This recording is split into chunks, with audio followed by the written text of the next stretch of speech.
ਸਤਿ ਸ਼੍ਰੀ ਅਕਾਲ। ਤੁਸੀਂ ਵੇਖ ਰਹੇ ਹੋ ਪੰਜਾਬ ਮਿਲ USA TV ਪੰਜਾਬ ਫੋਕਸ ਦੇ ਵਿੱਚ ਸਵਾਗਤ। ਮੈਂ ਹਾਂ ਸੰਜੀਵ ਯਸ਼ ਖੰਨਾ। ਸਟੂਡੀਓਜ਼ ਦੇ ਵਿੱਚ ਮੇਰੇ ਨਾਲ ਮੌਜੂਦ ਨੇ ਬਲਕਾਰ ਸਿੰਘ।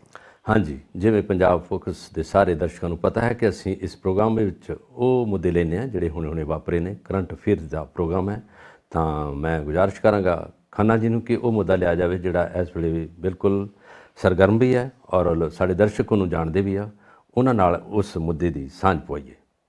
ਰਾਹੁਲ ਗਾਂਧੀ ਉਹਨਾਂ ਦੀ ਮੈਂਬਰਸ਼ਿਪ ਡਿਸਕੁਆਲੀਫਾਈ ਕਰ ਦਿੱਤੀ ਗਈ ਹੈ। 2 ਸਾਲ ਦੀ ਸਜ਼ਾ ਹੋਈ ਹੈ, 6 ਸਾਲ ਵਾਸਤੇ ਹੋਰ ਪਲੱਸ ਕਰਕੇ ਟੋਟਲ 8 ਸਾਲ ਵਾਸਤੇ ਉਹ ਇਲੈਕਸ਼ਨਸ ਨਹੀਂ ਲੜ ਸਕਣਗੇ, ਜੋ ਇਸ ਵਕਤ ਸਿਚੁਏਸ਼ਨ ਬਣੀ ਹੋਈ ਹੈ।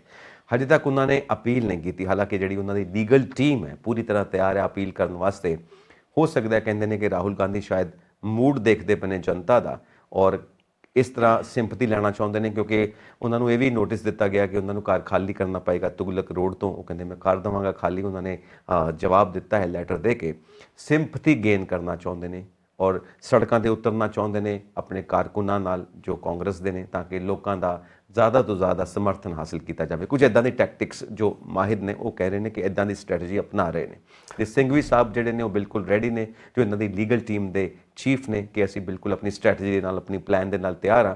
ਹੋ ਸਕਦਾ ਹੈ ਅਸੀਂ ਕੁਝ ਹਫ਼ਤਿਆਂ ਦੇ ਵਿੱਚ ਹੀ ਰਾਹੁਲ ਗਾਂਧੀ ਨੂੰ ਬਹਾਲ ਕਰਵਾ ਲਈਏ। ਇਹ ਸਾਰਾ ਕੁਝ ਦੇਖਦੇ ਹੋਏ ਜਰਮਨ ਦੀ ਜਿਹੜੀ ਪਾਰਲੀਮੈਂਟ ਹੈ ਉਹਦੇ ਵਿੱਚ ਵੀ ਨੋਟਿਸ ਲਿੱਤਾ ਗਿਆ। ਹਾਲਾਂਕਿ ਦੁਨੀਆ ਦੇ ਵਿੱਚ ਗੂੰਜ ਉੱਠੀ ਹੈ ਕਿ ਭਾਰਤ ਦੇ ਲੋਕਤੰਤਰ ਦੇ ਵਿੱਚ ਇਹ ਕੀ ਹੋ ਰਿਹਾ ਹੈ, ਤਾਂ ਜਰਮਨ ਦੀ ਪਾਰਲੀਮੈਂਟ ਖਾਸ ਤੌਰ 'ਤੇ ਨੋਟਿਸ ਲੈ ਰਹੀ ਹੈ। ਇਹਦੇ ਬਾਰੇ ਤੁਸੀਂ ਸਾਡੇ ਦਰਸ਼ਕਾਂ ਨਾਲ ਕੀ ਬਿਆਨ ਸਾਂਝਾ ਕਰਨਾ ਚਾਹੁੰਦੇ ਹੋ? ਹਾਂ, ਮਤਲਬ ਇਹ ਹੈਗਾ ਕਿ ਇੰਡੀਆ 'ਚ ਇਸ ਵੇਲੇ ਜਿਹੜਾ ਇਹ ਮੁੱਦਾ ਬਿਲਕੁਲ ਗਰਮ ਰਾਹੁਲ ਗਾਂਧੀ ਦੇ ਸਾਰੀ ਇਹਦੀ ਸਿਆਸਤ ਦੇ ਇਰਦ ਗਿਰਦ ਘੁੰਮ ਰਿਹਾ।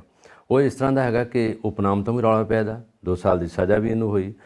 ਉਦੋਂ ਬਾਅਦ ਫਿਰ ਇਹਦਾ ਜਿਹੜਾ ਬ੍ਰਿਟੇਨ 'ਚ ਜਾ ਕੇ ਉੱਥੇ ਇਹਨੇ ਲੋਕਤੰਤਰ ਦੇ ਬਾਰੇ ਗੱਲਬਾਤ ਕੀਤੀ ਆ। ਫਿਰ ਪਾਰਲੀਮੈਂਟ 'ਚ ਵੀ ਇਹਦਾ ਸਾਰਾ ਰੌਲਾ ਪਿਆ। ਫਿਰ ਹਿਡਨਬਰਗ ਵਾਲਾ ਰਿਪੋਰਟ ਦਾ ਰੌਲਾ ਪੈ ਗਿਆ। ਇਹ ਰੌਲੇ 'ਤੇ ਰੌਲਾ ਪੈਂਦਾ ਰਿਹਾ ਔਰ ਉਸ ਤੋਂ ਬਾਅਦ ਇਸ ਵੇਲੇ ਜਿਹੜੀ ਹੋਰ ਖਬਰ ਆ ਗਈ ਜਿੱਦਾਂ ਤੁਸੀਂ ਹੁਣ ਜ਼ਿਕਰ ਕੀਤਾ, ਉਹ ਹੈਗਾ ਜਰਮਨ ਦੀ ਪਾਰਲੀਮੈਂਟ ਦੇ ਵਿੱਚ ਜੋ ਇਹ ਹੰਗਾਮਾ ਹੋ ਗਿਆ ਕਿ ਰਾਹੁਲ ਗਾਂਧੀ ਨਾਲ ਜੋ ਉਹਦੇ ਇਸ਼ੂ ਬਣ ਰਹੇ ਆ, ਜੋ ਉਹਦੇ ਅਗੇਂਸਟ ਹੋ ਰਿਹਾ, ਉਹਦੇ 'ਤੇ ਅਸੀਂ ਥੋੜ੍ਹਾ ਬਹੁਤ ਕੰਮ ਕਰਾਂਗੇ ਔਰ ਇੰਡੀਅਨ ਗੌਰਮੈਂਟ ਤੋਂ ਇਹ ਉਹਨਾਂ ਦਾ ਜਵਾਬ ਮੰਗਿਆ ਜਾਊਗਾ ਕਿ ਇਹ ਕਿਉਂ ਹੋ ਰਿਹਾ।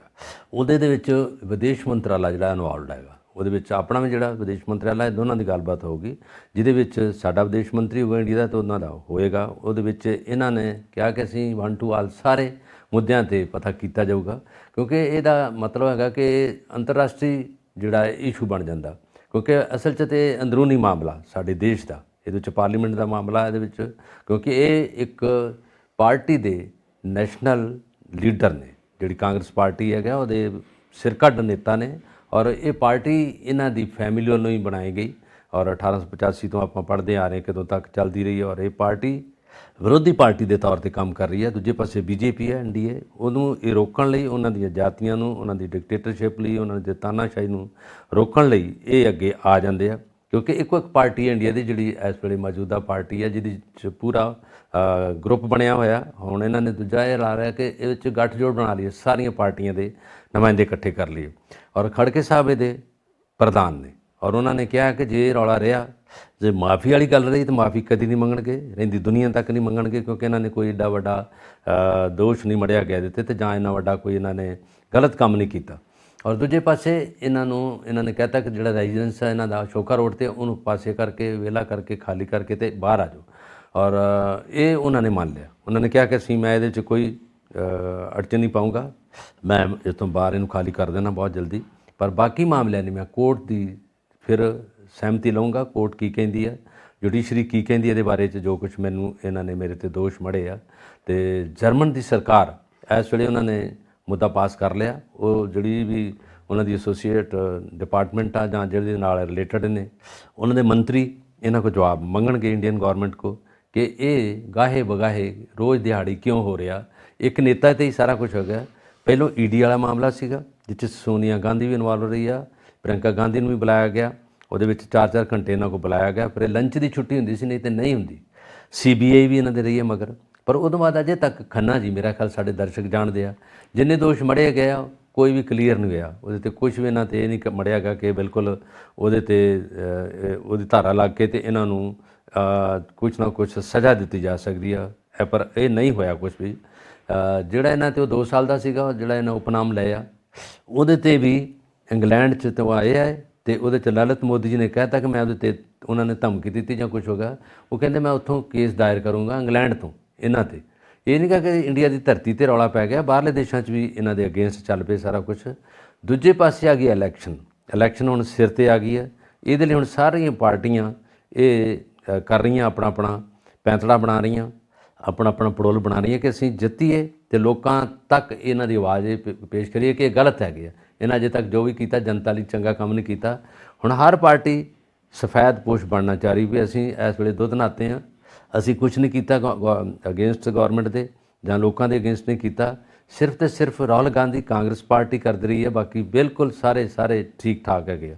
ਇਹ ਹੁਣ ਰੌਲਾ ਪੈ ਜਾਣਾ ਪੂਰੇ ਦਾ ਪੂਰਾ ਹੀ, ਜਿਹਦੇ ਵਿੱਚ ਲੋਕ ਸਭਾ ਦੀਆਂ ਚੋਣਾਂ ਆ ਰਹੀਆਂ, ਉਹਦੇ ਵਿੱਚ ਉਹਨਾਂ ਦੁੱਧ ਦਾ ਨਤਾਰਾ ਹੋਣਾ ਲੋਕਾਂ ਨੇ ਕਰਨਾ। ਇਹਨਾਂ ਨੇ ਪਾਰਟੀਆਂ ਕੁਝ ਨਹੀਂ ਕਰ ਸਕਦੀਆਂ, ਪਾਰਟੀਆਂ ਨੇ ਸਿਰਫ ਐਲਾਨ ਕਰਨੇ, ਰੌਲਾ ਪਾਉਣਾ ਵਾ, ਪ੍ਰਦਰਸ਼ਨੀਆਂ ਕਰਨੀਆਂ, ਪਾਰਲੀਮੈਂਟ ਨੂੰ ਘੇਰਨਗੇ, ਰੌਲਾ ਪਾਉਣਗੇ। ਪਰ ਇਹ ਚੀਜ਼ ਚਹਾੜਾ ਮੱਛੀ ਮੰਡੀ ਇਹ ਸਾਰੇ ਕਾਵਾਂ ਰੌਲੀ ਦਾ ਜਿਹੜਾ ਰੌਲਾ ਵਾ ਕੱਢਣਗੇ, ਕਨਕਲੂਡ ਕਰਨਾ ਲੋਕਾਂ ਨੇ, ਜਨਤਾ ਨੇ।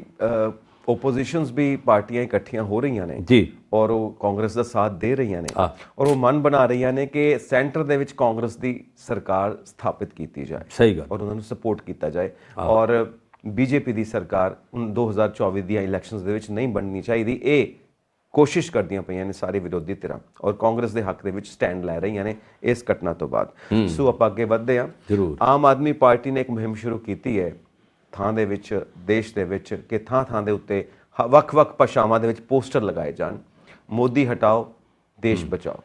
ਕਈ ਆਪ ਦੇ ਕਾਰਕੁਨ ਗ੍ਰਿਫਤਾਰ ਵੀ ਹੋਏ ਨੇ ਇਸ ਮਾਮਲੇ ਦੇ ਵਿੱਚ। ਹਰਿਆਣਾ ਦੇ ਵਿੱਚ ਇਹ ਰਿਪੋਰਟਸ ਆਈਆਂ ਨੇ ਤੇ ਇਹ ਮੁਹਿੰਮ ਚੱਲਦੀ ਪਈ ਹੈ। ਤੇ ਦੂਜਾ, ਕੇਜਰੀਵਾਲ ਜਦੋਂ ਕਈ ਵਾਰ ਪਾਰਲੀਮੈਂਟ ਦੇ ਵਿੱਚ ਵੀ, ਦਿੱਲੀ ਦੇ ਵਿੱਚ ਵੀ ਉਹ ਇਹ ਸਵਾਲ ਉਠਾਉਂਦੇ ਨੇ ਪ੍ਰਧਾਨ ਮੰਤਰੀ ਸਾਹਿਬ ਦੀ ਐਜੂਕੇਸ਼ਨ ਦੇ ਉੱਤੇ, ਤਾਂ ਉਹ ਵੀ ਇੱਕ ਮਾਮਲਾ ਗਰਮਾਇਆ ਹੋਇਆ। ਉਹ ਵੀ ਜੋ ਹੈ ਜਨਤਾ ਦੇ ਵਿੱਚ ਇਹ ਗੱਲਬਾਤ ਲੈ ਕੇ ਜਾਂਦੀਆਂ ਪਈਆਂ ਨੇ ਆਮ ਆਦਮੀ ਪਾਰਟੀ ਦੀਆਂ ਵੱਖ-ਵੱਖ ਸੰਸਥਾਵਾਂ। ਸੋ ਇਹ ਦੋਵੇਂ ਮਾਮਲੇ ਗਰਮਾਏ ਹੋਏ ਨੇ ਕਿ 2024 ਦੀਆਂ ਇਲੈਕਸ਼ਨਸ ਨੂੰ ਸਾਹਮਣੇ ਰੱਖ ਕੇ ਇੱਕ ਮੁਹਿੰਮ ਸ਼ੁਰੂ ਕੀਤੀ ਜਾ ਰਹੀ ਹੈ ਪੂਰੇ ਦੇਸ਼ ਦੇ ਵਿੱਚ। ਜਿਸ ਤਰ੍ਹਾਂ ਤੁਸੀਂ ਗੱਲ ਕੀਤੀ ਹੈ ਰੂਲਿੰਗ ਪਾਰਟੀ ਦੀ, ਰੂਲਿੰਗ ਪਾਰਟੀ ਦੇ ਨੇਤਾ ਤਾਂ ਇਸ ਵੇਲੇ ਮੋਦੀ ਸਾਹਿਬ ਨੇ ਔਰ ਮੋਦੀ ਜੀ ਦੇਸ਼ ਦੇ ਪ੍ਰਧਾਨ ਮੰਤਰੀ ਆ। ਦੂਜੇ ਪਾਸੇ ਜਿਹੜੀ ਆਪ ਆ ਅਜੇ ਤੱਕ ਨੈਸ਼ਨਲ ਪਾਰਟੀ ਤੇ ਨਹੀਂ ਬਣੀ, ਪਰ ਦਿੱਲੀ ਵਿੱਚ ਜ਼ੋਰ ਇਹਨਾਂ ਦਾ ਤੇ ਪੰਜਾਬ ਵਿੱਚ ਜ਼ੋਰ ਆ। ਬਾਕੀ ਸੂਬਿਆਂ 'ਚ ਇਹਨਾਂ ਨੇ ਆਪਣੇ ਤਾਣਾ ਬਾਣਾ ਬੁਣਨ ਦੀ ਕੋਸ਼ਿਸ਼ ਕੀਤੀ ਆ। ਪਰ ਇਸ ਵੇਲੇ ਜਿਹੜਾ ਮੁੱਦਾ ਸਾਹਮਣੇ ਆ ਰਿਹਾ ਉਹ ਇਹ ਹੈਗਾ ਕਿ ਇਹਨਾਂ ਨੇ ਪੋਸਟਰ ਲਾ ਕੇ ਮੈਟਰੋਪੋਲੀਟਨ ਸਿਟੀ ਵਿੱਚ ਵੱਡੀਆਂ 'ਚ ਦਿੱਲੀ ਤੋਂ ਸ਼ੁਰੂ ਕੀਤਾ। ਔਰ ਦਿੱਲੀ ਦੇ ਜਿੱਥੇ ਵੀ ਰੇਲਵੇ ਸਟੇਸ਼ਨ ਆ, ਜਿੱਥੇ ਪਬਲਿਕ ਪਲੇਸਿਸ ਹੈਗੀ ਆ, ਜਿੱਥੇ ਪਾਰਕਾਂ ਉੱਥੇ ਕੰਧਾਂ ਨਾਲ ਜੜ ਦਿੱਤੇ ਆ, ਜਿਹਦੇ ਵਿੱਚ ਲਿਖਿਆ ਹੈਗਾ ਕਿ ਮੋਦੀ ਜੀ ਹਟਾਓ ਤੇ ਦੇਸ਼ ਨੂੰ ਬਚਾਓ। ਜਿਹਦੇ ਵਿੱਚ ਇਹਨਾਂ ਲਿਖਿਆ ਕਿ ਪੜ੍ਹੇ ਵੀ ਘੱਟ ਨੇ ਤੇ ਦੱਸੋ ਇਹ ਕਿ ਦੇਸ਼ ਦੇ ਪ੍ਰਧਾਨ ਮੰਤਰੀ ਇੰਨਾ ਪੜ੍ਹੇ ਹੋਣੇ ਚਾਹੀਦੇ ਆ, ਦੇਸ਼ ਦਾ ਪ੍ਰਧਾਨ ਮੰਤਰੀ ਅਨਪੜ੍ਹ ਹੋਣਾ ਚਾਹੀਦਾ। ਇਸ ਤਰ੍ਹਾਂ ਦੇ ਕਈ ਧਿਆਨ ਖਿੱਚੂ ਪੋਸਟਰ ਇਹਨਾਂ ਨੇ ਬਣਾ ਕੇ ਤੇ ਕੰਧਾਂ ਨਾਲ ਚਿਪਕਾ ਦਿੱਤੇ ਆ। ਪਰ ਜਿਹੜਾ ਹੁਣ ਇਹ ਹੈਗਾ ਖਪਾ ਲਾ ਕੇ ਇਹ ਵੀ ਉੱਥੇ ਹੁੰਦਾ, ਇਲੈਕਸ਼ਨ ਆ ਗਈ ਹੈ। ਇਲੈਕਸ਼ਨ ਦੇ ਵਿੱਚ ਇੱਕ ਦੂਜੇ 'ਤੇ ਕਈ ਤਰੀਕੇ ਦੇ ਜਿਹੜੇ ਚਿੱਕੜ ਸੁੱਟਣ ਵਾਲੀ ਗੱਲ ਹੁੰਦੀ ਹੈ। ਜਦੋਂ ਵੋਟਾਂ ਪਾਈਆਂ ਲੋਕਾਂ ਨੇ, 2 ਵਾਰੀ ਟਰਮਸ ਦੇ ਪ੍ਰਧਾਨ ਮੰਤਰੀ ਰਹੇ, ਉਦੋਂ ਤੱਕ ਲੋਕਾਂ ਨੂੰ ਪਤਾ ਨਹੀਂ ਲੱਗਾ ਵੀ ਪੜ੍ਹਾਈ ਦਾ ਕੀ ਮਤਲਬ ਤੇ। ਜਦੋਂ ਕਿ ਸਾਡੀ ਜਿਹੜੀ ਸਿਆਸਤ ਹੈਗੀ ਆ ਜਾਂ ਸਾਡੇ ਵਿੱਚ ਜਦੋਂ ਕੋਈ ਬਣਨ ਦੀ ਪ੍ਰਧਾਨ ਮੰਤਰੀ ਬਣਨਾ ਜਾਂ MP ਬਣਨਾ, ਉਹਦੇ ਵਿੱਚ ਕੋਈ ਯੋਗਤਾ ਨਹੀਂ। ਉਹਦੇ ਵਿੱਚ ਦੇਸ਼ ਦਾ ਨਾਗਰਿਕ ਹੋਣਾ ਚਾਹੀਦਾ, ਦਿਵਾਲੀਆ ਨਹੀਂ ਹੋਣਾ ਚਾਹੀਦਾ। ਉਹਦੇ ਵਿੱਚ ਇਹ ਹੋਣਾ ਚਾਹੀਦਾ ਕਿ ਉਹਦੇ 'ਤੇ ਕੋਈ ਕੇਸ ਮੜਿਆ ਨਹੀਂ ਹੋਣਾ ਚਾਹੀਦਾ। ਜਦੋਂ ਕਿ 36 ਕੇਸ ਸਾਰਿਆਂ ਦੇ ਉੱਤੇ ਮੜੇ ਹੁੰਦੇ ਆ, ਕਈਆਂ ਦੇ ਵਿੱਚ ਚਲਾਨ ਹੋ ਜਾਂਦੇ ਆ, ਕਈਆਂ ਦੇ ਕਤਲ ਹੁੰਦੇ ਆ, ਉਹ ਵੀ ਮੰਤਰੀ ਬਣੇ ਹੁੰਦੇ ਆ। ਕਈ ਕੁਛ ਹੁੰਦਾ ਹੈ, ਪੰਜਾਬ 'ਚ ਵੀ ਹੈਗਾ, ਬਾਹਰਲੇ ਸੂਬਿਆਂ 'ਚ ਵੀ ਹੈਗਾ ਔਰ ਦੇਸ਼ ਦੇ ਪਾਰਲੀਮੈਂਟ 'ਚ ਵੀ ਹੈਗਾ। ਜਿਹੜੀ ਰਹੀ ਗੱਲ, ਇਹਦੇ ਵਿੱਚ ਯੋਗਤਾ ਦਾ ਕੋਈ ਮਤਲਬ ਨਹੀਂ। ਤਾਂ ਕਿ ਪ੍ਰਧਾਨ ਮੰਤਰੀ ਤਦੇ ਬਣ ਗਏ ਹੈਗੇ। ਜੇ ਤਾਂ ਹੁੰਦਾ ਪ੍ਰਧਾਨ ਮੰਤਰੀ MA ਹੋਣਾ ਚਾਹੀਦਾ, MA ਹੋਣਾ ਚਾਹੀਦਾ ਜਾਂ MMM ਹੋਣਾ ਚਾਹੀਦਾ, ਇਹਦੇ 'ਚ ਕੋਈ ਮਤਲਬ ਨਹੀਂ ਹੈਗਾ।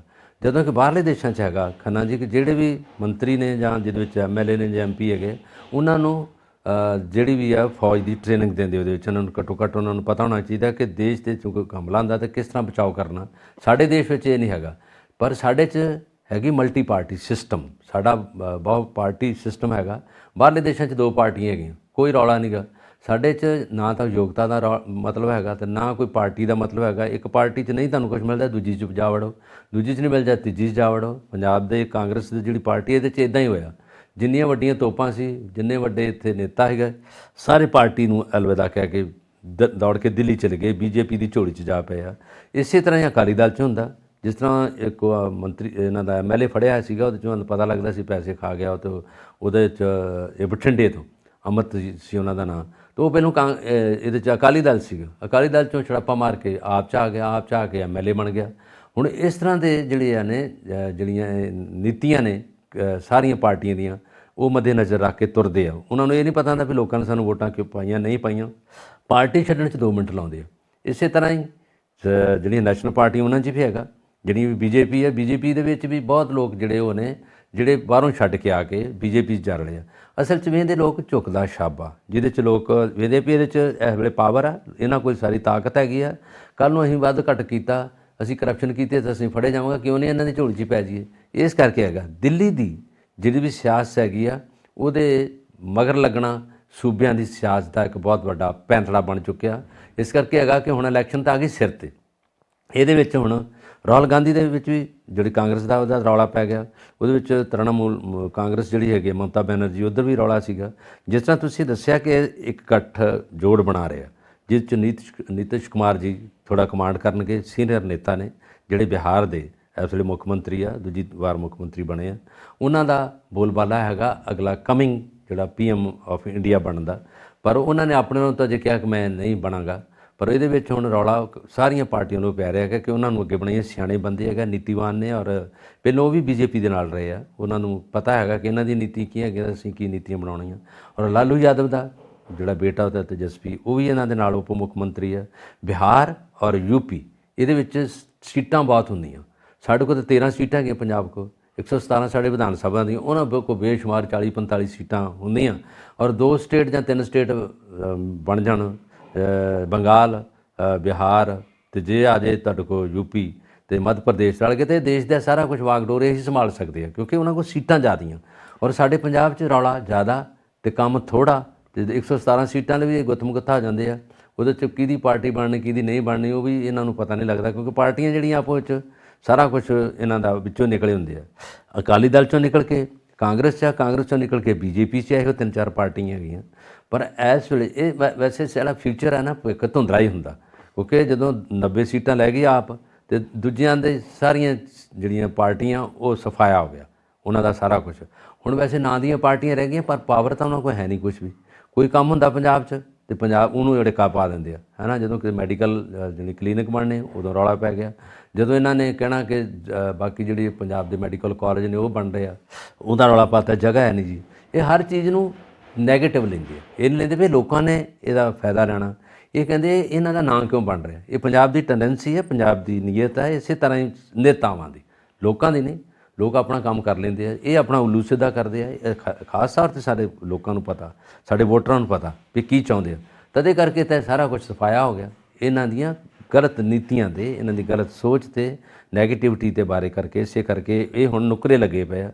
ਅੱਗੇ ਵੇਖੋ ਆਉਣ ਵਾਲਾ ਫਿਊਚਰ ਕੀ ਕਰਦਾ ਹੈਗਾ। ਲੋਕ ਸਭਾ ਦੀਆਂ ਚੋਣਾਂ 'ਚ 13 ਸੀਟਾਂ ਹੀ ਆ ਸਾਡੇ ਕੋਲ, ਉਪ ਚੋਣਾਂ ਤਾਂ ਆ ਗਈਆਂ, ਜਿਹੜੀਆਂ ਜ਼ਿਮਨੀ ਚੋਣਾਂ ਜਲੰਧਰ ਦੀਆਂ ਅੱਜ ਨਾਂ ਦੀਆਂ ਉਹਨਾਂ ਦੀ ਤਾਕੀਦ ਕਰ ਦੇਣੀ ਇਹਨਾਂ ਨੇ ਨਾਂ ਦੇ ਵਿੱਚ।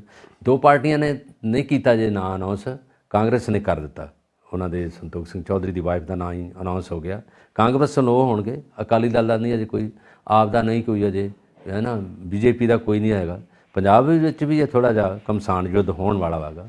ਇਹ ਇੱਥੋਂ ਪਤਾ ਲੱਗ ਜਾਊਗਾ ਕਿਹੜੀ ਪਾਰਟੀ ਜਿੱਤਦੀ ਹੈ, ਅਤੇ ਆਉਣ ਵਾਲੀ ਇਲੈਕਸ਼ਨ 'ਚ ਕਿਹੜੀ ਪਾਰਟੀ ਨੇ ਅੱਗੇ ਚੰਗੇ ਦਿਨ ਹੈਗੇ। ਇਹ ਹਾਲਾਤ ਨੇ ਜੀ। ਬਿਲਕੁਲ ਠੀਕ ਆ, ਪਰ ਸਭ ਕੁਝ ਦਿਖਾਵਾ ਹੋਵੇ, ਇਸੇ ਕਰਕੇ ਅਸੀਂ ਚਾਹੁੰਦੇ ਹਾਂ ਕਿ ਹਰ ਨਾਗਰਿਕ ਆਪਣਾ ਫਰਜ਼ ਪਛਾਣੇ, ਔਰ ਨੇਤਾ ਜਿੱਥੇ ਆਪਣੇ ਬਾਰੇ ਸੋਚਦੇ ਨੇ ਉੱਥੇ ਦੇਸ਼ ਵਾਸੀਆਂ ਬਾਰੇ ਵੀ ਸੋਚਣ, ਕਿਉਂਕਿ ਇਹ ਝਗੜੇ ਬਹੁਤ ਜ਼ਿਆਦਾ ਵੱਧ ਚੁੱਕੇ ਨੇ ਔਰ ਪਰਸਨਲ ਅਟੈਕਸ ਕਰਨ ਤੱਕ ਜਾਂਦੇ ਨੇ। ਗੱਲਾਂ ਬਾਤਾਂ ਦੇ ਵਿੱਚ ਐਸੀ ਜੁਮਲਾਬਾਜ਼ੀ ਹੁੰਦੀ ਹੈ ਕਿ ਇੱਕ ਦੂਜੇ ਦੀ ਇੱਜ਼ਤ ਦੇ ਉੱਤੇ, ਮਤਲਬ ਇੱਕ ਵਾਰੀ ਨਾ ਕਿਸੇ ਨੇ ਇੱਕ ਬੜਾ ਪਿਆਰੀ ਗੱਲ ਕੀਤੀ ਸੀ, ਕਹਿੰਦਾ ਚਲੋ ਅਖਬਾਰ ਕੱਢਦੇ ਹਾਂ ਤੇ ਸਭ ਦੀ ਇੱਜ਼ਤ ਉਛਾਲਣ ਦਾ ਕੰਮ ਕਰਦੇ ਹਾਂ। ਮੈਂ ਕਿਹਾ ਕਮਾਲ ਹੋ ਗਈ। ਕਹਿੰਦਾ ਅੱਜ ਕੱਲ੍ਹ ਇਹ ਹੋ ਰਿਹਾ, ਕੋਈ ਅਖਬਾਰ ਹੈ ਜਿਹੜੀ ਦੂਸਰੇ ਦੀ ਇੱਜ਼ਤ ਕਰਦੀ ਹੈ, ਸਭ ਦੀ ਇੱਜ਼ਤ ਕਰਦੀ ਹੈ, ਡੀਸੈਂਟ ਵੇ ਨਾਲ ਚੱਲਦੀ ਹੈ, ਜਿਹਨੂੰ ਪੱਤਰਕਾਰਿਤਾ ਕਹਿੰਦੇ ਨੇ, ਮਰਿਆਦਾ ਦੇ ਵਿੱਚ ਚੱਲਦੀ ਹੈ, ਐਥਿਕਸ ਦੇ ਮੁਤਾਬਿਕ ਚੱਲਦੀ, ਕੋਈ ਅਖਬਾਰ ਹੈ। ਬਾਕੀ ਤਾਂ ਇੱਕ ਦੂਜੇ ਦੀ ਇੱਜ਼ਤ ਉਛਾਲਣ ਤੇ ਲੱਗੇ ਹੋਏ ਨੇ। ਕਹਿੰਦਾ ਚਲੋ ਇਹ ਵੀ ਦੇਖੋ, ਇਹ ਵੀ ਕੰਮ ਚੱਲਦਾ ਪਿਆ। ਸੋ ਇਸ ਕੰਮਾਂ ਤੋਂ ਗੁਰੇਜ਼ ਕਰੋ, ਔਰ ਵਾਕਈ ਕਿਉਂਕਿ ਦੇਸ਼ ਦੇ ਸਾਹਮਣੇ, ਦੇਸ਼ ਵਾਸੀਆਂ ਦੇ ਸਾਹਮਣੇ, ਆਉਣ ਵਾਲੀ ਪੀੜ੍ਹੀ ਦੀ ਜਿਹੜੀ ਆਪਾਂ ਗੱਲ ਕਰਦੇ ਪਏ ਆ, ਉਹਦੇ ਸਾਹਮਣੇ ਇੱਕ ਐਗਜ਼ਾਮਪਲ ਸੈੱਟ ਕਰਨੀ ਹੈ, ਔਰ ਇਹ ਤਰੀਕਾ ਨਹੀਂ ਹੈ ਐਗਜ਼ਾਮਪਲ ਸੈੱਟ ਕਰਨ ਦਾ। ਸਹੀ ਗੱਲ। ਸੋ ਆਪਾਂ ਅੱਗੇ ਵਧਦੇ ਹਾਂ। ਔਰ ਪਿਛਲੇ ਦਿਨੀ ਘਟਨਾਕ੍ਰਮ ਹੋਏ ਨੇ ਪੰਜਾਬ ਦੇ ਵਿੱਚ, ਅੰਮ੍ਰਿਤਪਾਲ ਸਿੰਘ ਦੀ ਗ੍ਰਿਫਤਾਰੀ ਨੂੰ ਲੈ ਕੇ ਵੀ ਘਟਨਾਕ੍ਰਮ ਹੋਏ ਨੇ। ਤਾਂ ਫਿਰ ਤੋਂ ਇੱਕ ਮਾਹੌਲ ਬਣਿਆ, ਔਰ ਵਿਦੇਸ਼ਾਂ ਵਿੱਚ ਵੀ ਅਸੀਂ ਦੇਖਿਆ ਕਿ ਅੰਬੈਸੀਜ਼ ਨੂੰ ਘਿਰਾਓ ਕੀਤਾ ਗਿਆ, ਖਾਲਿਸਤਾਨੀ ਨਾਅਰੇ ਲੱਗੇ। ਤਾਂ ਬਰਤਾਨਵੀ ਹਕੂਮਤ ਦੇ ਨਾਲ ਇਹਨਾਂ ਨੇ, ਭਾਰਤ ਦੀ ਹਕੂਮਤ ਨੇ ਗੱਲਬਾਤ ਕੀਤੀ ਹੈ, ਕਿਉਂਕਿ ਉੱਥੇ ਵੀ ਇਹ ਦ੍ਰਿਸ਼ ਦੇਖਣ ਨੂੰ ਮਿਲਿਆ ਵੀ ਸਿਕਿਉਰਿਟੀ ਨਹੀਂ ਹੈ, ਇਹ ਸਭ ਕੀ ਹੋ ਰਿਹਾ ਹੈ। ਤਾਂ ਇਹ ਸਭ ਜੋ ਕਾਰਗੁਜ਼ਾਰੀਆਂ ਚੱਲਦੀਆਂ ਪਈਆਂ ਵੱਖ-ਵੱਖ ਥਾਂ ਦੇ ਉੱਤੇ ਦੁਨੀਆ ਦੇ ਵਿੱਚ, ਉਹਦੇ ਉੱਤੇ ਭਾਰਤ ਸਰਕਾਰ ਗੰਭੀਰ ਹੈ, ਚਰਚਾ ਕਰ ਰਹੀ ਹੈ ਉਹਨਾਂ ਦੇਸ਼ਾਂ ਦੀਆਂ ਹਕੂਮਤਾਂ ਦੇ ਨਾਲ। ਹਾਂ, ਇਹ ਪਹਿਲਾ ਜਿਹੜਾ ਇਸ਼ੂ ਬਣਿਆ, ਜਿਹੜਾ ਚਰਚਾ ਦਾ ਜ਼ਿਆਦਾ ਵਿਸ਼ਾ ਬਣ ਗਿਆ, ਪਚੀਦਾ ਵੀ ਬਣ ਗਿਆ, ਔਰ ਇਹਦੇ ਵਿੱਚ ਕਈ ਗੁੰਝਲਾਂ ਪੈਂਦੀਆਂ ਗਈਆਂ। ਅੱਜ 13-14 ਦਿਨ ਹੋ ਗਏ ਆ ਉਹਨਾਂ ਨੂੰ ਫਰਾਰ ਹੋਏ, ਕਿਹਾ ਇਹਨਾਂ ਨੇ, ਜਾਂ ਭਗੌੜਾ ਕਹਿ ਦਿੱਤਾ ਪੰਜਾਬ ਸਰਕਾਰ ਵੱਲੋਂ, ਪੁਲਿਸ ਵੱਲੋਂ, ਕਿ ਉਹ ਭਗੌੜੇ ਹੋ ਗਏ ਆ। ਔਰ ਇਹ ਕਹਿਣਾ ਬਣਦਾ ਜਿਹੜਾ ਮਤਲਬ ਇਹਨਾਂ ਨੇ ਕਹਿਤਾ ਕਿ ਨਹੀਂ, ਉਹ ਅਜੇ ਤੱਕ ਨਹੀਂ ਹੱਥ 'ਚ ਆਏ, ਪਰ ਉਹਨਾਂ ਦੇ 78 ਜਿਹੜੇ ਆ ਸਾਥੀ ਉਹ ਤਾਂ ਉਹਨਾਂ ਨੇ ਅਰੈਸਟ ਕਰ ਲਏ, ਗ੍ਰਿਫਤਾਰ ਕਰ ਲਏ ਆ। ਉਹਦੇ ਵਿੱਚੋਂ ਕੁਝ ਛੱਡ ਵੀ ਦਿੱਤੇ ਆ। ਪਰ ਮਸਲਾ ਇੱਥੇ ਆ ਕੇ ਆ ਕਿ ਜਿਹੜੀ ਉਹਨਾਂ ਦੀਆਂ ਲਗਾਤਾਰ ਵੀਡੀਓ ਆ ਰਹੀਆਂ, ਵੀਡੀਓ 'ਤੇ ਇਹਨਾਂ ਨੇ ਕਿਸੇ ਨੂੰ ਮਾੜਾ ਨਹੀਂ ਬੋਲਿਆ, ਕਿਸੇ ਨੂੰ ਬੁਰਾ ਨਹੀਂ ਬੋਲਿਆ, ਪਰ ਉਹਨਾਂ ਨੇ ਕਿਹਾ ਕਿ ਮੈਂ ਚੜ੍ਹਦੀ ਕਲਾ ਵਿੱਚ ਹਾਂ, ਮੈਂ ਜਿਹੜਾ ਮੇਰੀ ਰਿਹਾਇਸ਼ ਆ ਉਹ ਜਿੱਥੇ ਵੀ ਹੋਵੇ, ਇਹਦਾ ਮੈਂ ਕੋਈ ਪਤਾ ਨਹੀਂ ਦੱਸੂਗਾ। ਦੂਜਾ, ਮੈਂ ਖਾਣ ਪੀਣ ਦਾ ਜਿਹੜਾ ਉਹ ਬਹੁਤ ਘੱਟ ਖਾ ਰਿਹਾ, ਮੈਨੂੰ 8 ਪੈਰਾਂ 'ਚ ਇੱਕ ਅੱਧੀ ਰੋਟੀ ਖਾਣਾ। ਔਰ ਉਹਦੇ ਵਿੱਚ ਕੱਪੜੇ ਵੀ ਉਹਨਾਂ ਨੇ 2 ਦਿਨ ਤੋਂ ਬਦਲੇ ਆ, ਇੱਕ ਦਿਨ ਤੇ ਲੋਈ ਲਈ ਸੀ ਉੱਪਰ, ਇੱਕ ਦਿਨ ਲੋਈ ਤੋਂ ਬਗੈਰ ਹੀਗਾ, ਔਰ ਪੂਰੇ ਸੱਜੇ ਪੱਬੇ ਆ, ਪੂਰਾ ਗਾਤਰਾ ਸਾਹਿਬ ਪਾਇਆ ਨਾਲ ਉਹਨਾਂ ਨੇ। ਔਰ ਉਸੇ ਤਰ੍ਹਾਂ ਉਹਨਾਂ ਨੇ ਜਿਹੜੇ ਲੋਕਾਂ ਨਾਲ ਗੱਲਬਾਤ ਕੀਤੀ ਹੈ ਵੀਡੀਓ 'ਤੇ। ਪਰ ਇਹਦੇ ਵਿੱਚ ਜਥੇਦਾਰ ਅਕਾਲ ਤਖਤ ਦੇ ਜਿਹੜੇ ਜਥੇਦਾਰ ਨੇ ਮੌਜੂਦਾ ਹਰਪ੍ਰੀਤ ਸਿੰਘ ਜੀ, ਉਹਨਾਂ ਨੇ ਕਹਿਤਾ ਸੀ ਕਿ ਪਹਿਲਾਂ ਕਿ ਤੂੰ ਇੱਥੇ ਆ ਜਾ, ਸਾਡੇ ਇੱਥੇ ਪੇਸ਼ ਹੋ ਜਾ, ਉਦੋਂ ਬਾਅਦ ਅਸੀਂ ਜੋ ਵੀ ਆ ਤੇਰੇ ਲਈ ਕਰਾਂਗੇ। ਪਰ ਕਰਨ ਤੋਂ ਬਾਅਦ ਹੈਗਾ ਕਿ ਤੈਨੂੰ ਆਉਣਾ ਫੌਰੀ ਤੌਰ 'ਤੇ ਪਵੇਗਾ। ਪਰ ਉਹਨੇ ਸਿੱਧੇ ਤੌਰ 'ਤੇ ਕਿਹਾ ਕਿ ਤੁਸੀਂ ਸਰਬੱਤ ਖਾਲਸਾ ਬੁਲਾਓ, ਉਹਦੇ ਵਿੱਚ ਜੇ ਮਾਰਚ ਕਰਨੀ ਹੈ ਤੇ ਅਕਾਲ ਤਖਤ ਸਾਹਿਬ ਤੋਂ ਲੈ ਕੇ ਦਮਦਮਾ ਸਾਹਿਬ ਤੱਕ ਕਰੋ, ਸਾਬੋ ਕੀ ਤਲਵੰਡੀ ਤੱਕ ਮਾਰਚ ਹੋਵੇ, ਤਾਂ ਕਿ ਸਾਰੇ ਸਿੱਖ ਜਿਹੜੇ ਇਕੱਠੇ ਹੋ ਜਾਣ। ਉਹਦੇ ਵਿੱਚ ਫੈਸਲਾ ਕਰੋ ਕਿ ਕਿਹਦੇ ਨਾਲ ਜ਼ਿਆਦਤੀ ਹੋ ਰਹੀ ਆ ਔਰ ਕਿਉਂ ਨਹੀਂ ਉਹਨਾਂ ਮੁੰਡਿਆਂ ਨੂੰ ਛੱਡਿਆ ਗਿਆ, ਜਾਂ ਮੈਨੂੰ ਫੜਨ ਲਈ ਕਿਉਂ ਮੇਰੇ ਪਿੱਛੇ ਲੱਗੇ ਆ। ਔਰ ਇਹ ਇਹਨਾਂ ਨੇ ਕਿਹਾ ਕਿ ਜਿਹੜੀ ਇਹਦਾ ਵੱਡਾ ਸੰਮੇਲਨ ਸਮਾਗਮ ਹੋਵੇ, ਉਹਦੇ ਵਿੱਚ ਇਹ ਸਾਰਾ ਕੀਤਾ ਜਾਵੇ। ਗੱਲ ਤਾਂ ਅੱਛੀ ਹੈ, ਜਿਹਦੇ ਵਿੱਚ ਸੂਝਵਾਨ ਲੋਕ ਆਉਣਗੇ, ਬੈਠਣਗੇ, ਸਾਰਾ ਕੁਝ ਹੈਗਾ। ਔਰ ਸਿਆਸਤ ਦੇ ਵਿੱਚ ਨਾ ਘੋਟੀ ਜਾਵੇ, ਵੀ ਕਿਹਾ ਉਹਨੇ, ਜਿਹੜੀ ਗੱਲ ਜਿਹੜੀ ਮੱਦੇ ਨਜ਼ਰ ਰੱਖਣੀ ਗੱਲ, ਉਹਨੂੰ ਅੱਗੇ ਲਿਆਂਦਾ ਜਾਵੇ। ਔਰ ਇਹਦਾ ਚਰਚਾ ਇੰਨੀ ਸਿਰਫ ਪੰਜਾਬ 'ਚ ਨਹੀਂ, ਸਿਰਫ ਹਿੰਦੁਸਤਾਨ 'ਚ ਨਹੀਂ, ਬਾਹਰਲੇ ਦੇਸ਼ਾਂ 'ਚ ਵੀ ਹੈ।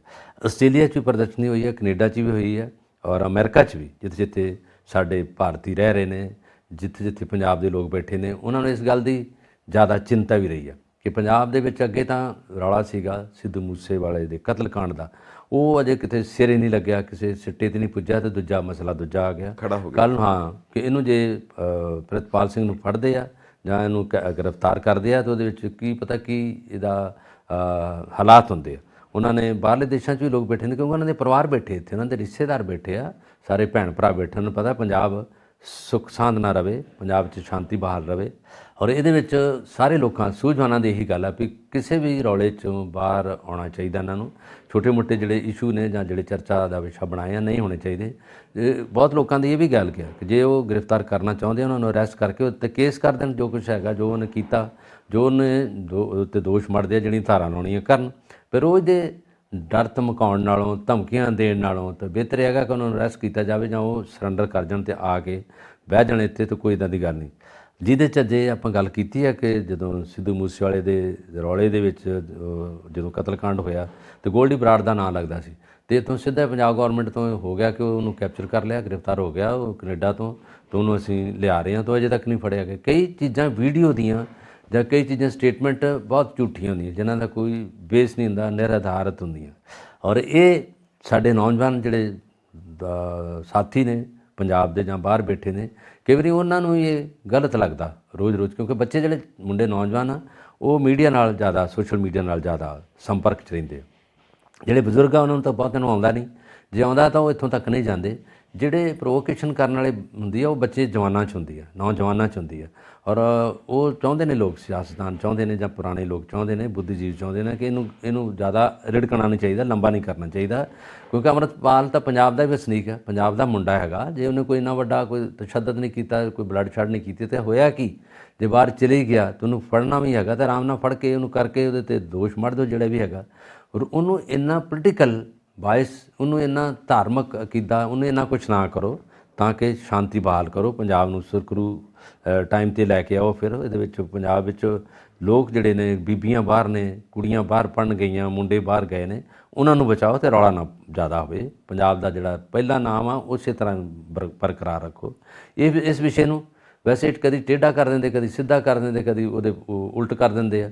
ਤੁਸੀਂ ਤਾਂ ਵੇਖਦੇ ਵੀ ਹੋਗੇ, ਔਰ ਸਾਡੇ ਦਰਸ਼ਕ ਸਾਰੇ ਫੇਸਬੁੱਕ ਦੇਖ ਰਹੇ ਆ, ਔਰ ਰੋਜ਼ ਦਿਹਾੜੀ ਉਹਨਾਂ ਦੀ ਵੀਡੀਓ ਆਉਂਦੀ ਆ।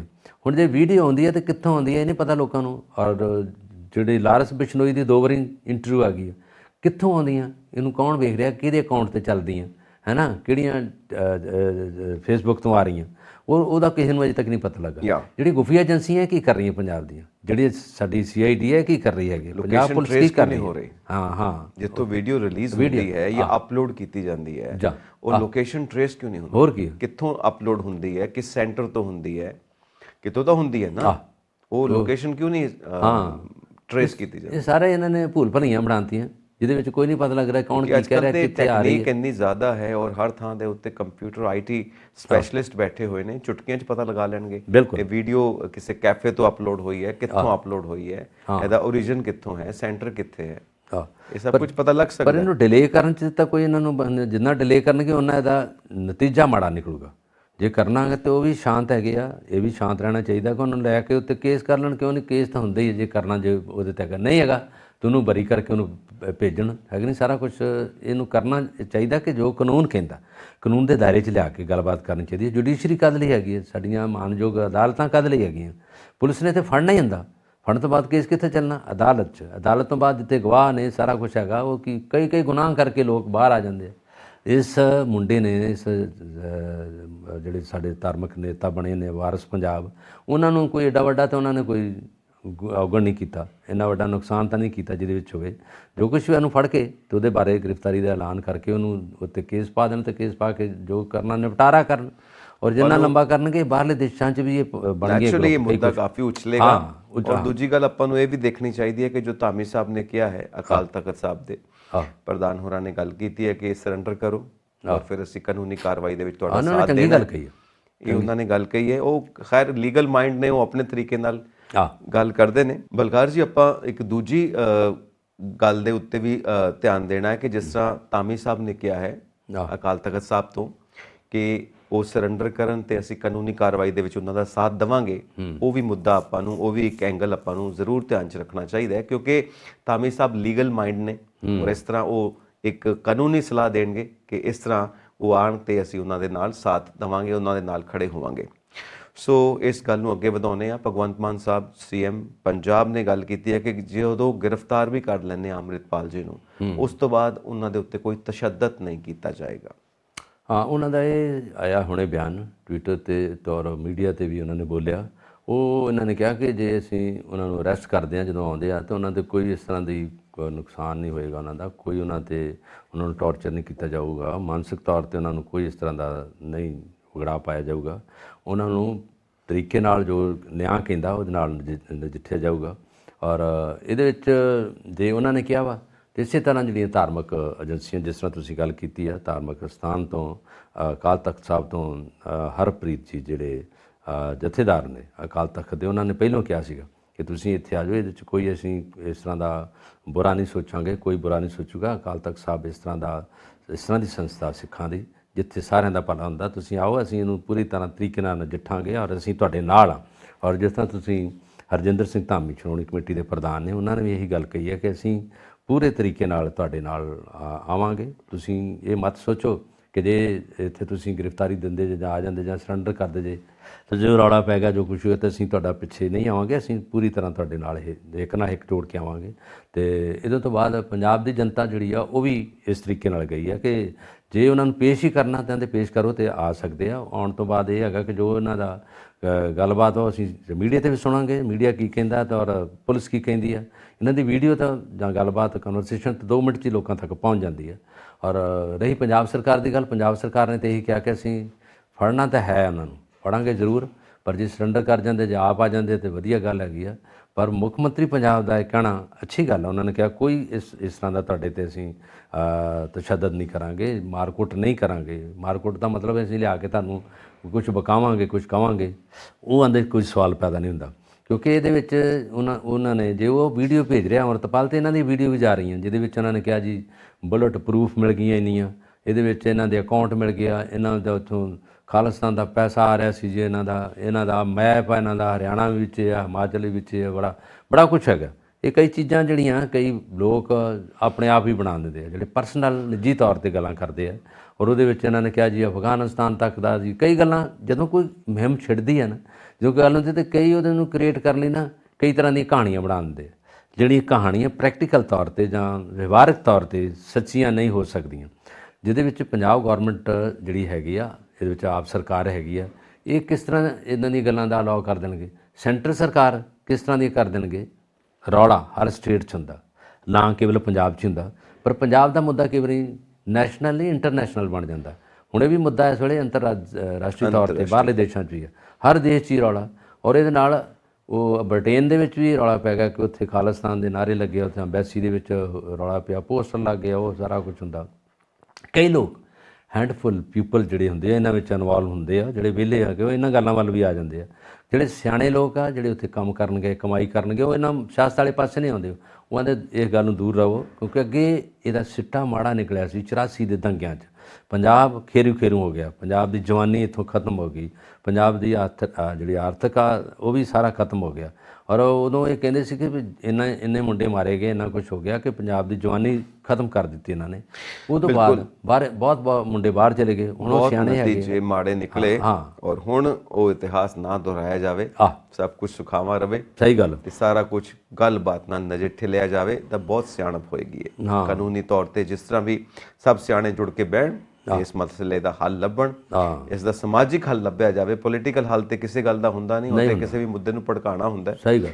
ਇਹਦਾ ਹੱਲ ਹੋ ਸਕਦਾ ਹੈ, ਸਮਾਜਿਕ ਹੱਲ ਹੋ ਸਕਦਾ ਹੈ, ਧਾਰਮਿਕ ਹੱਲ ਹੋ ਸਕਦਾ ਹੈ। ਸੋ ਆਪਾਂ ਅੱਗੇ ਵਧਦੇ ਹਾਂ। ਪੰਜਾਬ ਦੇ ਅਰਥਚਾਰੇ ਦੀ ਤੁਸੀਂ ਗੱਲ ਕੀਤੀ, ਤੇ ਪੰਜਾਬ ਦੇ ਅਰਥਚਾਰੇ ਨੂੰ ਤਾਂ ਹਮੇਸ਼ਾ ਐਗਰੀਕਲਚਰ ਸਪੋਰਟ ਕਰਦੀ ਹੈ।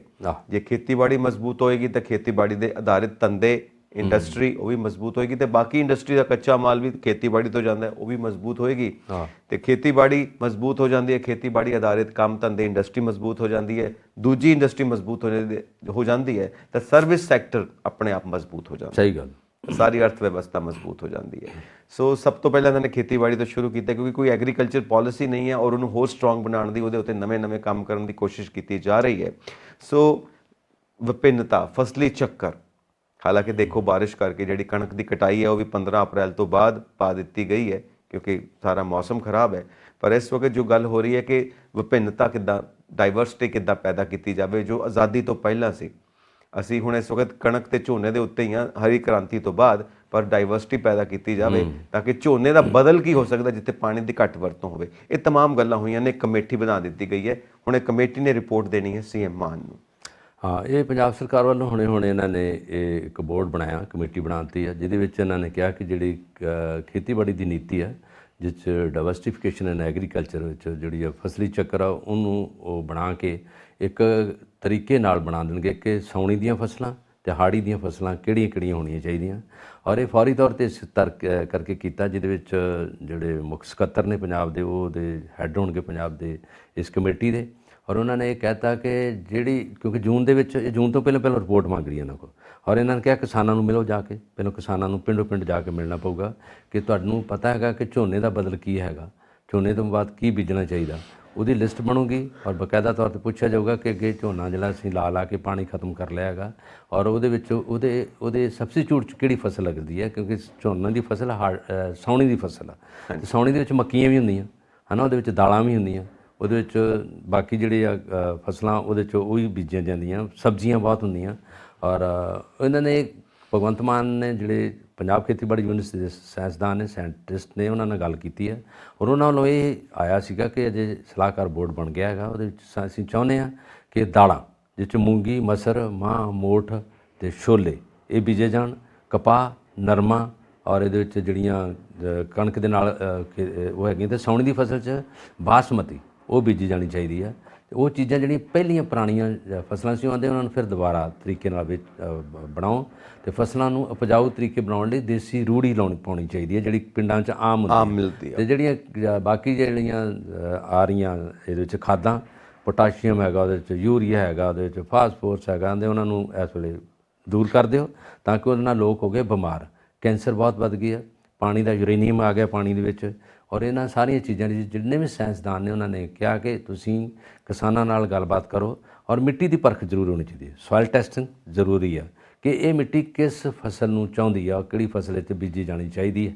ਉਹ ਚਾਹੁੰਦੇ, ਉਹਨਾਂ ਨੇ ਇਹ ਵੀ ਕਿਹਾ ਕਿ ਜੇ ਤੁਸੀਂ ਪੰਜਾਬ ਦੀ ਧਰਤੀ 'ਤੇ ਫਸਲਾਂ ਬੀਜਣਾ ਚਾਹੁੰਦੇ ਤਾਂ ਸੇਬ ਵੀ ਉੱਗ ਸਕਦੇ ਆ, ਅਖਰੋਟ ਵੀ ਉੱਗ ਸਕਦੇ ਆ, ਤੁਸੀਂ ਜਿਹੜੀਆਂ ਫਸਲਾਂ ਲਾਉਣਾ ਚਾਹੁੰਦੇ ਜੇ ਉਹ ਲੱਗ ਸਕਦੀਆਂ, ਪਰ ਮਿੱਟੀ ਪਰਖ ਕਰਵਾ ਕੇ ਸਾਇੰਸਦਾਨਾਂ ਨੂੰ ਬੁਲਾ ਕੇ ਉਹਦੇ ਵਿੱਚ ਜਿਹੜੇ ਆ ਇੱਕ ਵਾਰੀ ਗਲਾਸ ਜੇ ਬਣਾ ਲੈਂਦੇ ਆ ਸ਼ੈੱਡ, ਉਹਦੇ ਵਿੱਚ ਵੀ ਬੀਜਦੇ ਆ। ਔਰ ਵੇਲਾਂ ਵਾਲੀਆਂ ਸਬਜ਼ੀਆਂ ਦੇ ਬੀਜੋ ਜਿਹਦੇ 'ਚ ਜਿਹੜੀ ਹੈ ਨਾ ਕੱਦੂ, ਜਿਹਦੇ 'ਚ ਤਰਾਂ, ਜਿਹਦੇ ਵਿੱਚ ਹੈ ਨਾ ਕਰੇਲੇ, ਇਹ ਚੀਜ਼ਾਂ ਜਿਹੜੀਆਂ ਦੇ ਬੀਜੀਆਂ ਜਾ ਸਕਦੀਆਂ ਤਾਂ ਕਿ ਤੁਸੀਂ ਬਾਹਰੋਂ ਦਾਲਾਂ ਨਾ ਮੰਗਵਾਓ। ਦਾਲਾਂ ਬਾਹਰੋਂ ਆਉਂਦੀਆਂ, ਤੇਲ ਇੰਨਾ ਮਹਿੰਗਾ ਹੋ ਗਿਆ ਪੰਜਾਬ ਦੇ ਵਿੱਚ, ਤੇਲ ਦਾ 200 ਦੇ ਨੇੜੇ ਤੇ ਬੋਤਲ ਹੋ ਗਈ ਹੈ। ਉਹ ਆਂਦੇ ਸਰੋਂ ਕਿਉਂ ਨਹੀਂ ਬੀਜਦੇ? ਅੱਗੇ ਪਤਾ ਖੰਨਾ ਜੀ, ਸਰੋਂ ਜਿਹੜੀ ਹੈ ਨਾ ਜਿੰਨੀਆਂ ਵੱਟਾਂ ਹੁੰਦੀਆਂ ਖਾਲੀ ਉੱਤੇ ਸਰੋਂ ਬੀਜ ਦਿੰਦੇ ਸੀਗੇ ਕਣਕ ਦੀਆਂ ਵੱਟਾਂ 'ਤੇ। ਪਹਿਲਾਂ ਤਾਂ ਉਹ ਗੰਦਲਾਂ ਹੁੰਦੀਆਂ, ਪਹਿਲਾਂ ਤਾਂ ਖਾਂਦੇ ਸੀਗੇ ਸਾਗ, ਫਿਰ ਉਹ ਜਦੋਂ ਵੱਡੀਆਂ ਹੋ ਜਾਂਦੀਆਂ ਹੈਗੀਆਂ ਅਤੇ ਫਿਰ ਖਾਂਦੇ ਮੂੰਗਰੇ, ਅਤੇ ਫਿਰ ਉਹ ਤੋਂ ਬਾਅਦ ਇਹ ਮੂਲੀ 'ਤੇ ਲਾਉਂਦੇ। ਅਤੇ ਜਿਹੜੀ ਸਰੋਂ ਆ, ਸਰੋਂ ਦਾ ਮੁੜ ਕੇ ਬਣਦਾ ਸੀਗਾ ਤੇਲ ਹੈ ਤਾਂ ਤੋਰੀਏ ਤੋਂ ਅਤੇ ਸਰੋਂ ਤੋਂ ਦੋ ਤੇਲ ਬਣਦੇ, ਉਹ ਵੀ ਭੁੱਲ ਗਏ ਲੋਕ ਹੁਣ, ਹੈ ਨਾ, ਤਾਂ ਸਬਜ਼ੀਆਂ ਬੀਜਣ ਨੂੰ ਦੂਰ ਚਲੇ ਗਏ। ਤੇ ਉਹ ਜਿਹੜਾ ਤੇਲ ਕੱਢਣ ਤੋਂ ਬਾਅਦ ਜਿਹੜਾ ਵੇਸਟ ਬਚਦਾ ਸੀ ਉਹ ਖਲ ਡੰਗਰਾਂ ਦੇ ਚਾਰੇ 'ਚ ਕੰਮ ਆਉਂਦੀ ਸੀ। ਹਾਂ, ਉਹ ਖਾਲੋਂ ਦੀ ਤੂੜੀ 'ਤੇ ਪਾਉਂਦੇ ਨਾ ਤਾਂ ਉਹ ਡੰਗਰ ਖਾਂਦੇ ਆਰਾਮ ਨਾਲ ਉਹਨਾਂ ਨੂੰ, ਔਰ ਦੁੱਧ ਦਿੰਦੇ ਸੀ ਭਰਵਾਂ, ਸਾਰਾ ਕੁਝ ਸੀਗਾ। ਸਾਰਾ ਚੱਕਰ ਹੀ ਖਤਮ ਕਰਤਾ। ਹਾਂ, ਚੀਜ਼ਾਂ ਨੂੰ ਭੁੱਲਣ ਨਾਲ, ਵਾਈਟ ਕਲਰ ਰੱਖਣ ਨਾਲ, ਟਰੈਕਟਰ 'ਤੇ ਬਹਿਣ ਨਾਲ, ਮਰਸਡੀਜ਼ ਗੱਡੀਆਂ 'ਚ ਬਹਿਣ ਨਾਲ ਖੇਤ ਭੁੱਲ ਗਏ, ਵੱਟਾਂ ਭੁੱਲ ਗਈਆਂ, ਖਾਲ ਭੁੱਲ ਗਏ, ਨਹਿਰਾਂ ਭੁੱਲ ਗਈਆਂ, ਸੂਏ ਮੋਗੇ ਭੁੱਲ ਗਏ। ਇਸੇ ਕਰਕੇ ਖੇਤੀ ਡਾਊਨ ਚਲੇ ਗਈ, ਖੇਤੀਬਾੜੀ ਜਿਹੜੀ ਹੈ ਇਸ ਵੇਲੇ ਬਿਲਕੁਲ ਡਾਊਨ ਚਲੀ ਗਈ। ਇਸ ਕਰਕੇ ਅਸੀਂ ਹੱਥੀਂ ਕੰਮ ਕਰਨਾ ਭੁੱਲ ਗਏ ਹਾਂ। ਬਿਲਕੁਲ, ਸਾਨੂੰ ਚਾਹੀਦਾ ਕਿ ਜਿਹੜੀ ਪੁਰਾਣੀਆਂ ਤਕਨੀਕਾਂ ਤੇ ਮਾਡਰਨ ਤਕਨੀਕਾਂ ਨੂੰ ਮਿਲਾ ਕੇ ਨਵੀਂ ਟੈਕਨੀਕ ਇਜਾਦ ਕੀਤੀ ਜਾਵੇ ਤੇ ਖੇਤੀ ਦੇ ਵਿੱਚ ਸੁਧਾਰ, ਕੋਆਪਰੇਟਿਵ ਸੁਸਾਇਟੀ ਬਣਾ ਕੇ ਉੱਦਾਂ ਚੱਲਣਾ ਹੈ। ਕਿਉਂਕਿ ਇਨਹੈਰੀਟੈਂਸ ਲਾਅ ਇੱਦਾਂ ਦੇ ਨੇ ਕਿ ਖੇਤੀਬਾੜੀ ਦੀ ਜ਼ਮੀਨ ਛੋਟੀ ਹੁੰਦੀ ਜਾ ਰਹੀ ਹੈ, ਅੱਗੋਂ ਵੰਡੀ ਜਾਂਦੇ ਨੇ ਨਿੱਕੇ ਖੇਤ। ਕਿੰਨੀ ਜ਼ਮੀਨ ਵੱਟਾਂ ਥੱਲੇ ਹੈ, ਉਹ ਵੀ ਸਾਰੀ ਜ਼ਾਇਆ ਪਈ ਹੋਈ ਹੈ, ਟਰੈਕਟਰਾਂ ਦੀ ਵਰਤੋਂ ਨਹੀਂ ਹੋ ਸਕਦੀ, ਛੋਟੇ ਖੇਤ ਨੇ। ਉਹ ਸਰਮਾਏਦਾਰੀ ਵਾਲਾ ਸਿਸਟਮ ਹਜੇ ਵੀ, ਉਹ ਵੀ ਸੋਚ ਬਦਲਣ ਦੀ ਲੋੜ ਹੈ ਕਿ ਆਪਸ ਦੇ ਵਿੱਚ ਹੀ ਕੋਈ ਛੋਟਾ ਆਦਮੀ ਹੈ ਜੀ, ਉਹ ਛੋਟਾ ਆਦਮੀ ਹੈ ਜੀ, ਉਹ ਕੋਈ ਛੋਟਾ ਵੱਡਾ ਨਹੀਂ, ਸਾਰੇ ਬਰਾਬਰ ਹੈਗੇ ਆ। ਇਹ ਸੋਚਾਂ ਵੀ ਛੱਡਣੀਆਂ ਚਾਹੀਦੀਆਂ ਨੇ ਸਾਨੂੰ। ਬਾਕੀ ਹਰ ਕੰਮ ਦੇ ਵਿੱਚ ਸਿਆਸਤ, ਔਰ ਸਿਆਸਤ ਨੇ ਤਾਂ ਗਰਕ ਕਰਕੇ ਰੱਖ ਦਿੱਤਾ ਹਰ ਖੇਤਰ ਨੂੰ, ਉਹ ਵੀ ਚੀਜ਼ ਸਾਨੂੰ ਦੇਖਣੀ ਚਾਹੀਦੀ ਹੈ।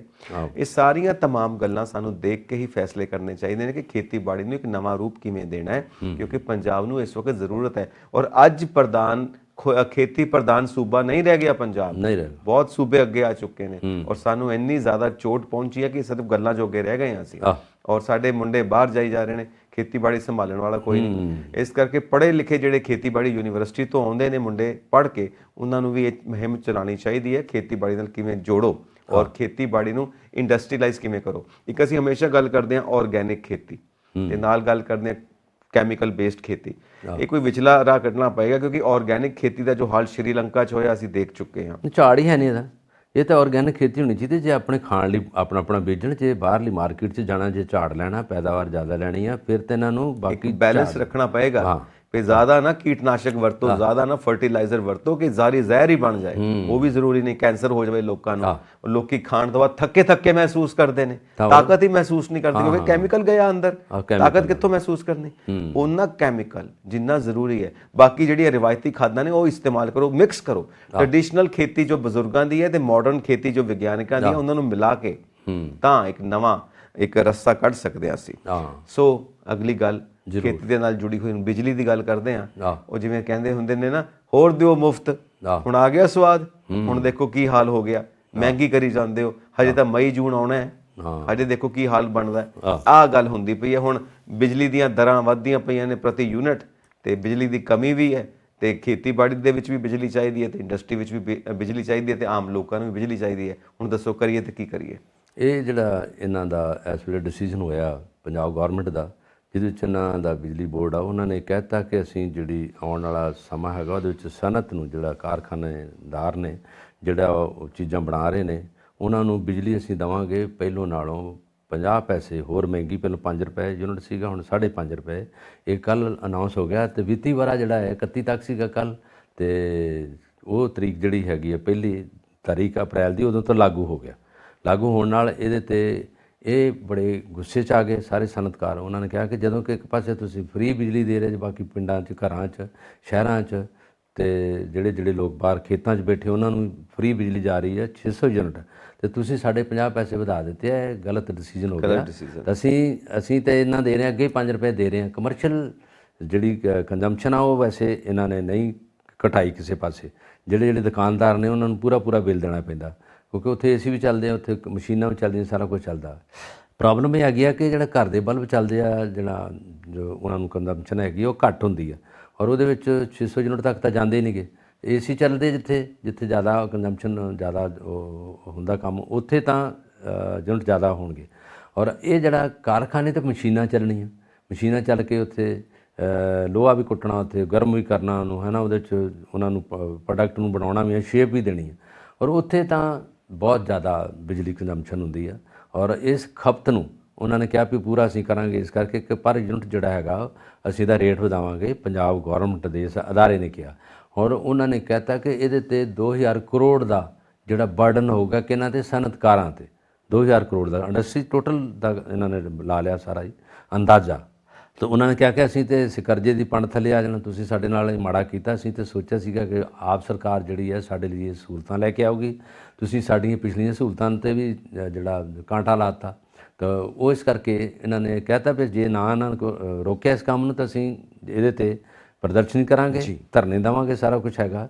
ਉਹ ਕਹਿੰਦੇ ਅਸੀਂ ਕਿਸਾਨਾਂ ਨਾਲ ਮਿਲਾਂਗੇ। ਕਿਸਾਨ ਜਿਹੜੇ ਹੈਗੇ ਆ ਉਹ ਤਾਂ ਚਲੋ ਬਿਜਲੀ ਉਹਨਾਂ ਨੂੰ ਫ੍ਰੀ ਆ, ਉਹਨਾਂ ਦੀ ਬੰਬੀਆਂ ਤਾਂ ਚੱਲਦੀਆਂ, ਪਰ ਆਂਦਾ ਉਹਨਾਂ ਦੀਆਂ ਮੰਗਾਂ ਹੈਗੀਆਂ, ਸਾਡੀਆਂ ਮੰਗਾਂ ਵੀ ਅਸੀਂ ਇਕੱਠੇ ਬਹਿ ਕੇ ਵੀ ਧਰਨਾ ਦੇ ਸਕਦੇ ਹਾਂ, ਚੰਡੀਗੜ੍ਹ, ਦਿੱਲੀ, ਜਿੱਥੇ ਵੀ ਹੈਗਾ।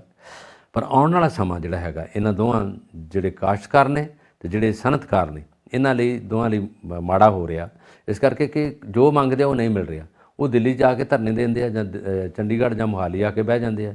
ਇਹ ਜਿਹੜੇ ਹੈਗੇ ਹੁਣ ਜਿਹੜਾ ਲੁਧਿਆਣਾ ਵਾ, ਇਹ ਮਾਨਚੈਸਟਰ ਆ ਪੰਜਾਬ ਦਾ, ਇਹਦੇ ਵਿੱਚ ਪੂਰੀ ਇੰਡਸਟਰੀ ਸਾਰੇ ਉੱਥੇ ਲੇਬਰ ਵੀ ਬਾਹਰੋਂ ਆ ਰਹੀ ਆ, ਔਰ ਉੱਥੇ ਪ੍ਰੋਡਕਟ ਬਣਦੀਆਂ ਵੀ ਆ। ਸਾਈਕਲ ਇੰਡਸਟਰੀ ਲੁਧਿਆਣੇ ਬਹੁਤ ਅੱਗੇ ਸੀ, ਉਸ ਤੋਂ ਬਾਅਦ ਚਾਈਨਾ ਤੋਂ ਆਉਣੇ ਸ਼ੁਰੂ ਹੋ ਗਏ, ਸਸਤੇ ਆ ਗਏ। ਬਾਕੀ ਸਾਈਕਲ ਲੁਧਿਆਣੇ ਬਣਦੇ ਸੀ, ਔਰ ਬਾਕੀ ਜਿਹੜੀਆਂ ਚੀਜ਼ਾਂ ਸੀਗੀਆਂ ਲੁਧਿਆਣੇ ਦੇ ਇਰਦ ਗਿਰਦ ਜਿਹੜੀ ਇੰਡਸਟਰੀ ਸੀ, ਕੁਛ ਸ਼ਿਫਟ ਕਰਕੇ ਹਰਿਆਣੇ ਚਲ ਗਈਆਂ, ਕੁਛ ਚਲ ਗਈਆਂ ਹਿਮਾਚਲ 'ਚ, ਪਰ ਪੰਜਾਬ 'ਚ ਅਜੇ ਵੀ ਇੰਡਸਟਰੀ ਬਹੁਤ ਜਾ ਗਈ। ਇੰਡਸਟਰੀ ਏਰੀਆ ਜਲੰਧਰ ਦਾ ਬਹੁਤ ਵੱਡਾ, ਇੰਡਸਟਰੀ 'ਚ ਬਹੁਤ ਜ਼ਿਆਦਾ ਹੈਗੀ।